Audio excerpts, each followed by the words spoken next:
Hello, this is Rakesh Rao from DesignSense Software Technologies, Bangalore.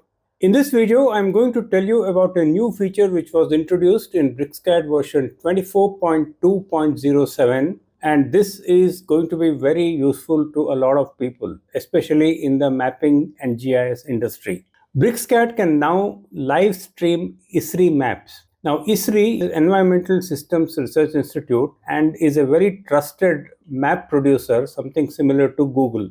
Most of the enterprise GIS software runs on ESRI's ArcView and ArcGIS platforms, and the same maps are now available for use inside BricsCAD. So with this, BricsCAD now supports OpenStreetMap and ESRI Map.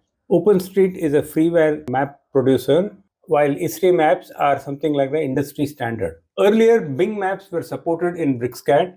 That support is now being removed because of a change in the Microsoft policy of migrating the servers to the Azure cloud. Now, how do we make the ESRI maps visible in BricsCAD?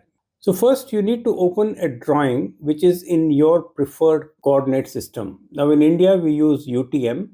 And the zones that we have in India are 42, 43, 44, 45, and 46.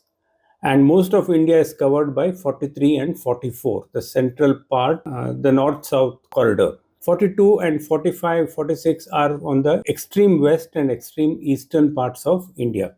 Once you have the map in the correct coordinate system, you need to go to the geographic location command and specify it correctly there by choosing the UTM zone number.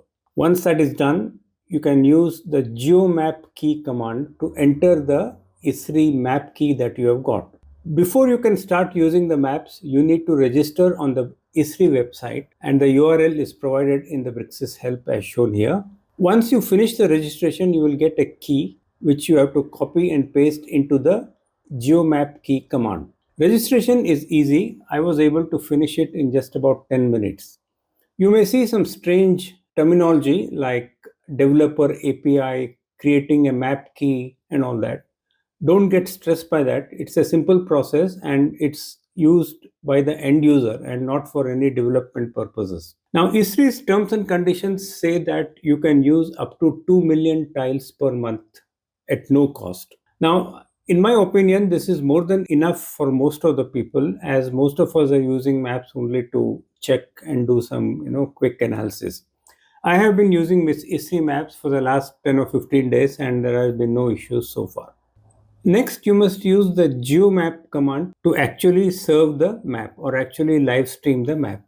Within geomap, you will find all these options as you can see here. The OpenStreetMap option is to show the OpenStreetMap, while the aerial, dark, light, hybrid, roads, imagery, these are all options to serve the ESRI map. You can also verify for yourself whether the map is coming from ESRI or from some other source by looking at the top right-hand side where you can see the copyrights of the image that is being served. So with live streaming, you can now pan and zoom at ease and the image will update itself. So go give it a try, and we have even written a blog which explains this in more detail. You can read it. I think this feature is going to be a great game changer for people not only in the GIS and mapping industry, but also for people in AEC who have started to use geographic data in higher context and content now. So do let me know your feedback. And if you have any questions, please feel free to get back to me. Please note that these commands in BricsCAD are still evolving, and Bricsys will still be making some changes and improvements as we go forward. As of now, these commands are available on the command line, and I don't think it's available on the menu yet. But this was an important piece of information, so I thought I should tell you. Thank you for watching this video. Bye-bye.